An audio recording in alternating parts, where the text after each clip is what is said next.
vamos a seguir. Acerca de esto, y recordamos que el lema del Congreso está dado en Isaías 61. Dice: levántate, resplandece, porque ha venido tu luz, la gloria de Jehová ha nacido sobre ti. ¿Verdad? Entonces, esto son palabras del profeta Isaías en medio de un momento muy difícil para el pueblo de Israel, porque pues habían apartado de Dios. Entonces pues estaban recibiendo el juicio de parte de Dios. Pero a pesar de esto, a pesar de que estaban en medio de una situación muy complicada, estaban a punto de ser llevados cautivos, de que iban a caer sus ciudades principales, pues en medio de esto hay un mensaje de esperanza, hay un mensaje de que va a haber una restauración de este pueblo, y precisamente a eso se refiere con estas palabras: levántate y resplandece.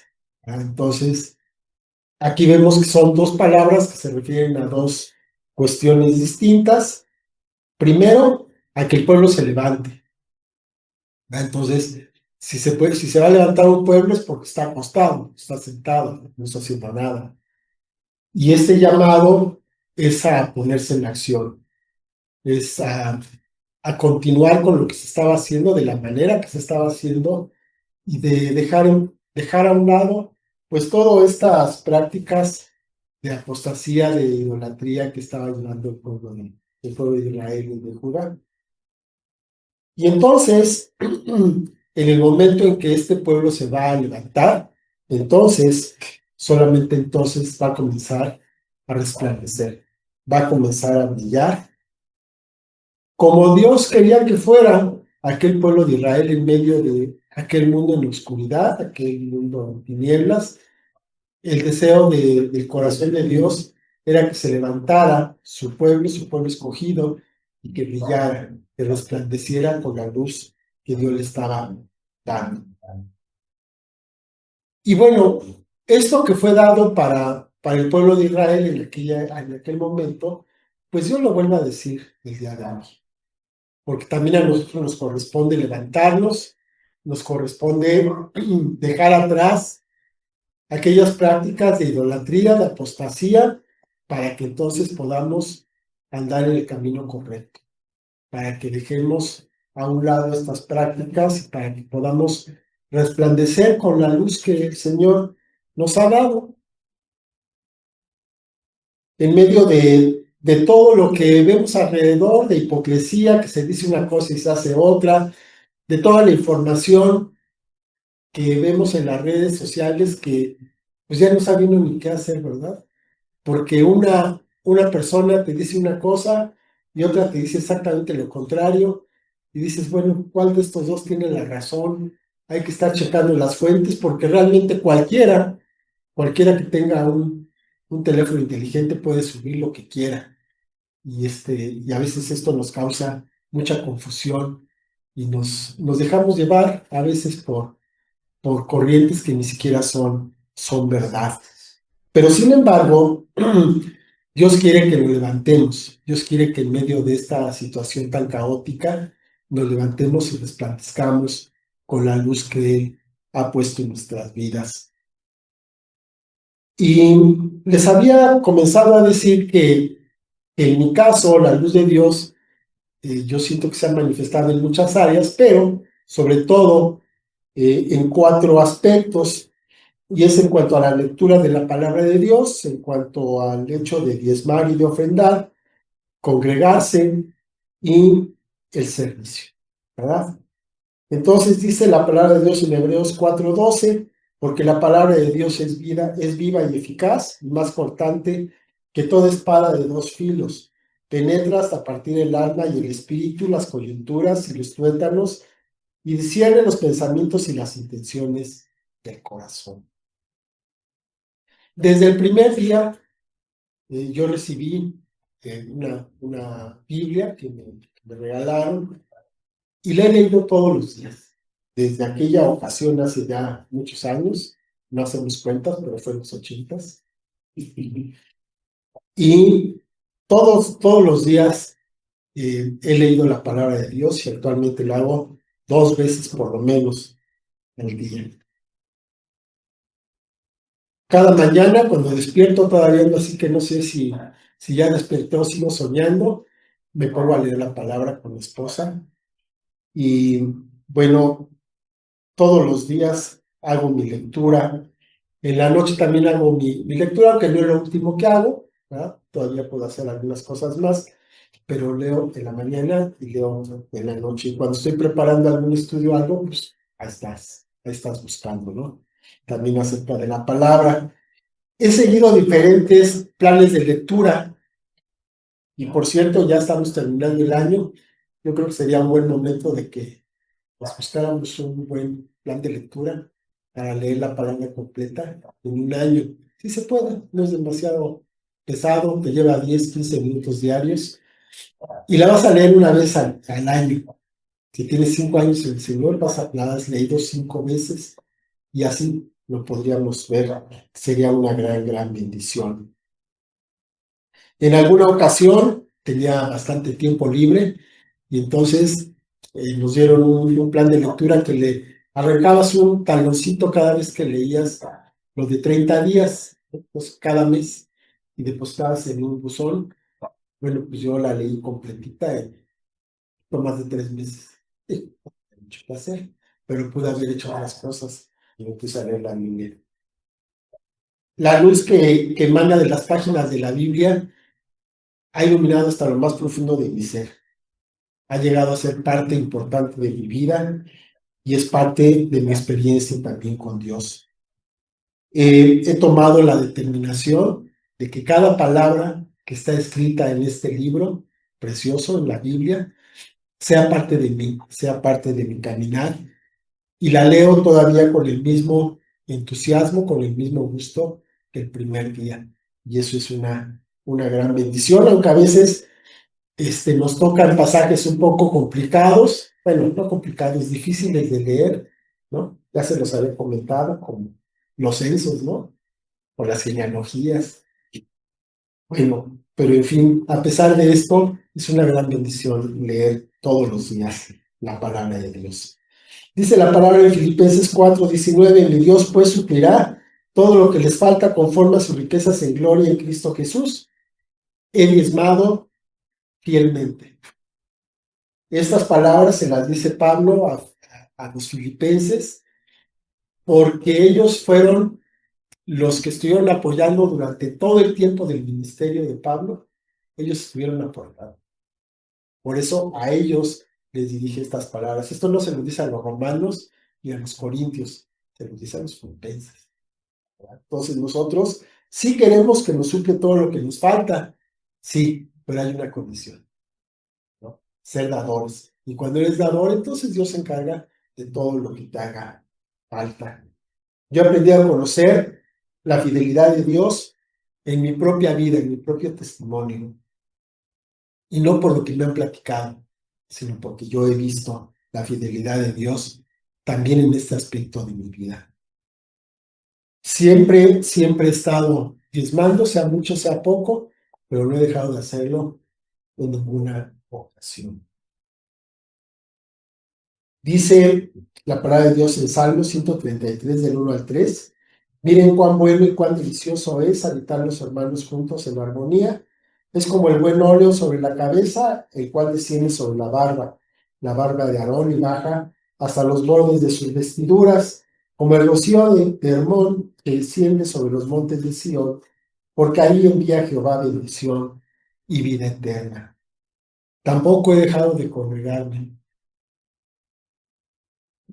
a menos de que esté fuera de la ciudad o por alguna circunstancia que esté de plano muy mal, de salud, no he dejado de congregar.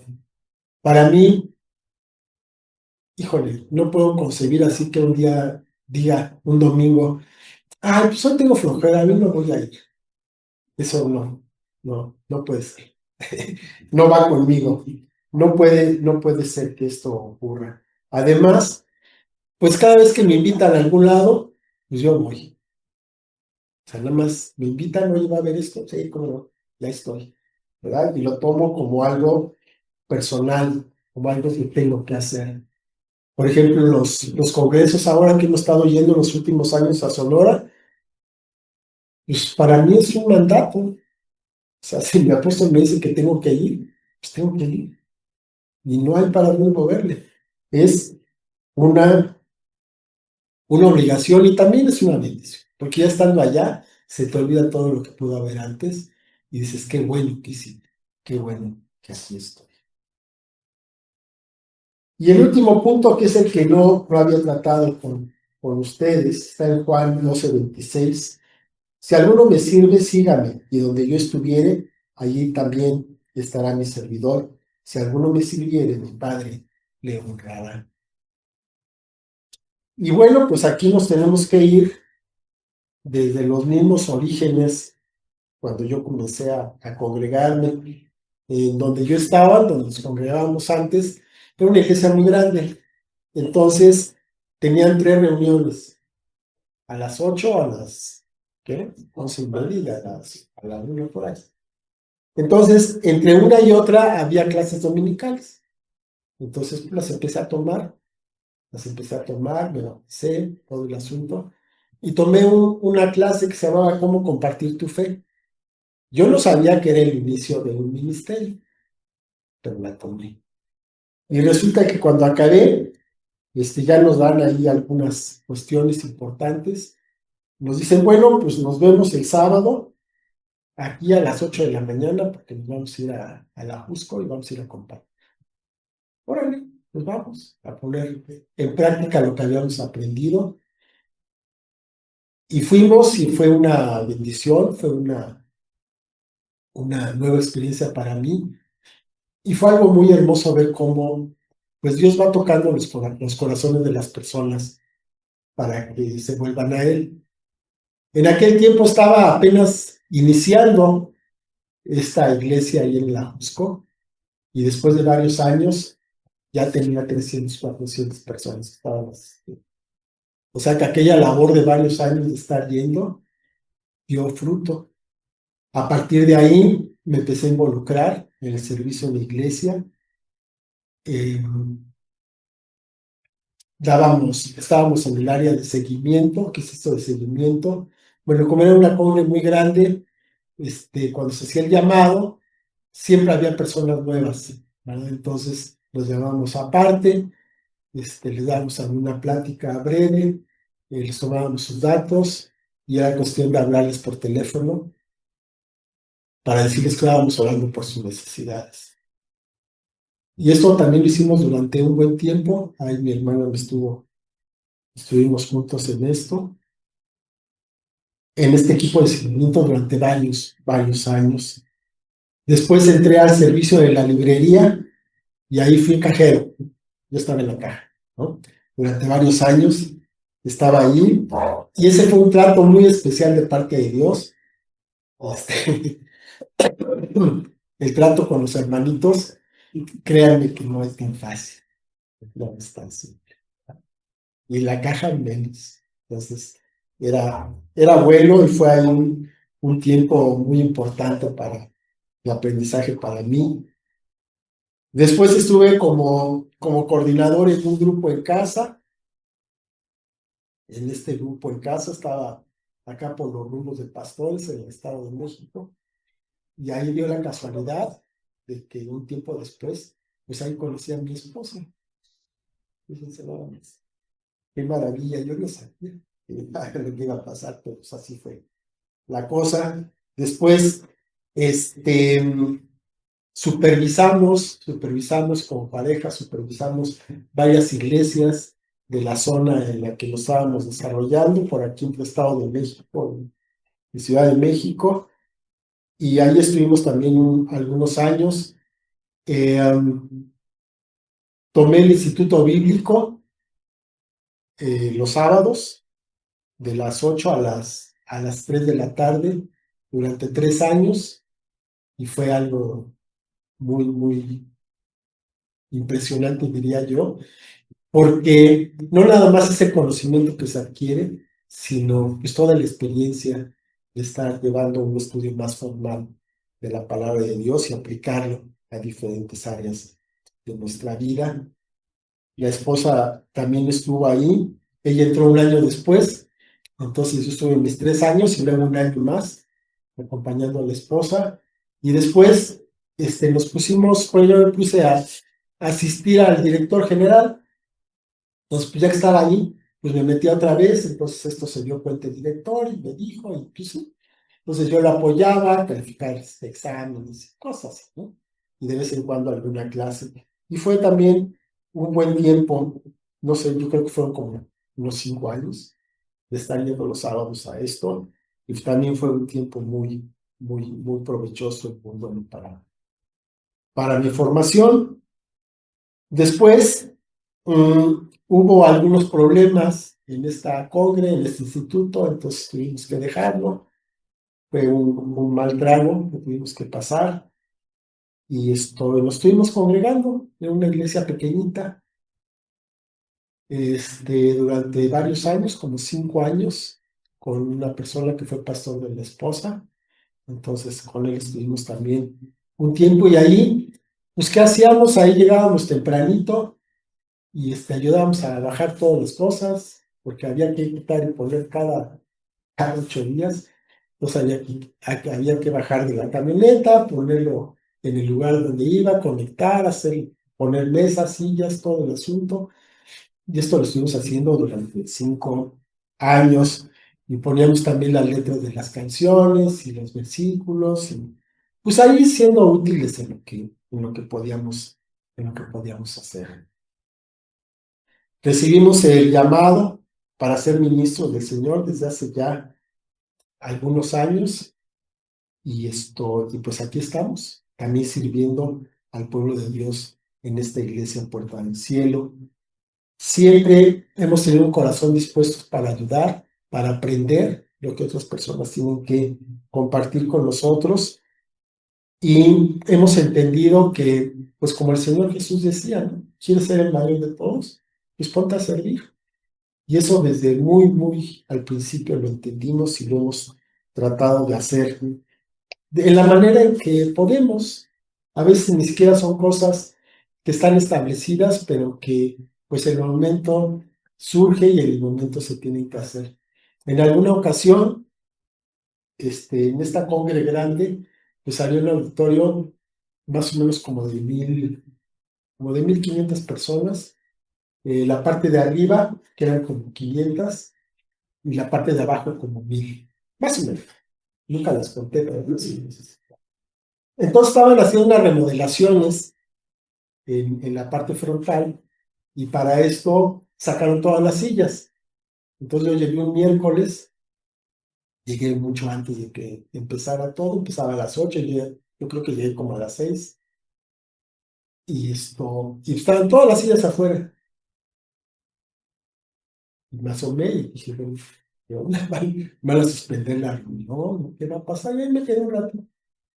Y entonces vi que el conserje llegó y empezó a meter las sillas y a ponerlas en su lugar. Pues me puse a ayudarle. Nadie me lo pidió, yo me puse a ayudar.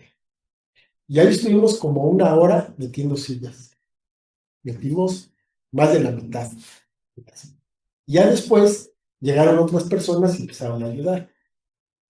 Pero esa vez sí estuvo bien pesado y fue algo que me gusta poner como ejemplo porque es el caso, ¿no? De algo que estás viendo la necesidad y que pues alguien lo tiene que hacer.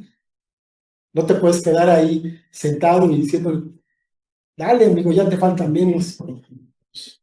Tienes que dar el mandato, mis cosas a un lado y pues, a darle a las sillas. Después fui en Legendarios, fui a mi reto en Costa Rica en 2018, más o menos por estas fechas.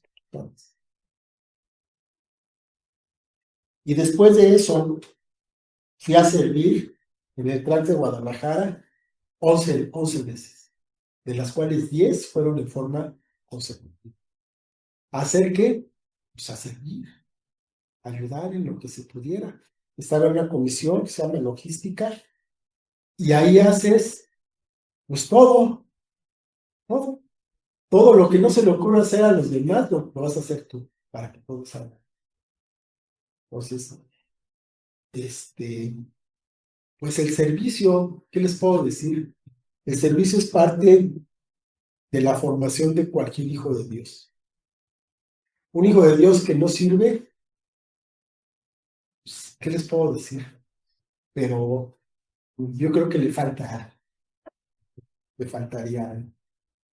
Este servicio me ha permitido ejercer el amor de Dios, el amor que Dios ha puesto en mí, canalizarlo, manifestarlo hacia mi prójimo, hacia las personas que están conmigo. Algunos se dan cuenta y te lo agradecen, otros ni cuenta, pero no importa. Lo que importa es que estás sirviendo a Dios a través del servicio a las personas. Ese servicio te hace crecer como persona y te hace crecer como ministro de Dios, del Dios Santísimo. Es una forma, yo lo siento, el servicio es una forma de alabar a Dios también, de mostrar la gratitud que puedo tener hacia Él por todo lo que Él ha hecho por mí. Pues yo, ¿cómo se lo puedo demostrar? Pues sirviendo. No hay, no hay otra forma de decirlo ni de hacerlo. Yo soy el testimonio vivo de la luz de Dios brillando en mí y a través de mí. Nada de lo que les estoy diciendo lo puedo tomar como mérito personal, porque no lo es. Es simplemente por lo que Dios ha hecho en mi vida. Le pido a Dios que me permita ser un instrumento fiel en sus manos y cada día, pues está uno atento a ver cuáles son las necesidades en ese momento y cuando hay que hacer algo, pues lo hago. No me importa en dónde esté. Aunque no sea pueblo de Dios. En la escuela a veces me pongo a ayudar. Nadie te lo pide, pero lo haces. Pues ahí estás. Quiero ser la luz del mundo y la sal de la tierra, como su palabra lo dice. Y esto no para mí, sino para la gloria del Padre, para la gloria de nuestro Dios, en Cristo Jesús, Señor nuestro. Y quiero terminar leyendo otra parte de Isaías 42:6, que dice: Yo Jehová te he llamado en justicia y te sostendré por la mano, te guardaré y te pondré por pacto al pueblo, por luz a las naciones. Todavía no lo vemos claro, pero lo va a hacer. Es muy curioso, a veces me pongo, ya me daba risa al principio, ahora ya no tanto. Decía, Señor, pero pues ¿cómo crees que a los 65 años me está llamando para hacer en el ministerio? Pues tenía que ser a esa edad cuando empezara. Y Dios sabrá por qué lo hizo de esa manera. Yo le doy muchas gracias a Dios por todo lo que me ha permitido aprender de Él. Y vamos a orar. Padre bendito, te doy muchas gracias pues por tu luz, Señor, por tu luz que has permitido que de manera torpe y limitada pueda reflejar, Señor, a este mundo. Te doy muchas gracias, Padre, porque pues de alguna manera te ha placido que sea tu siervo, Señor, que sea tu ministro. Quiero darte muchas gracias, Señor, por este privilegio. Te doy muchas gracias, Señor, por todo lo que me has hecho pasar, porque aun cuando en ocasiones no ha sido muy grato, todo ha sido, Señor, para perfeccionar tu obra en mí. Te doy muchas gracias, Padre, por tu cuidado, por tu atención, porque, Señor, me has dado el privilegio de ser un instrumento en tus manos. Te doy muchas gracias, Padre, en el nombre de nuestro Señor Jesús. Amén. Bueno, pues muchas gracias.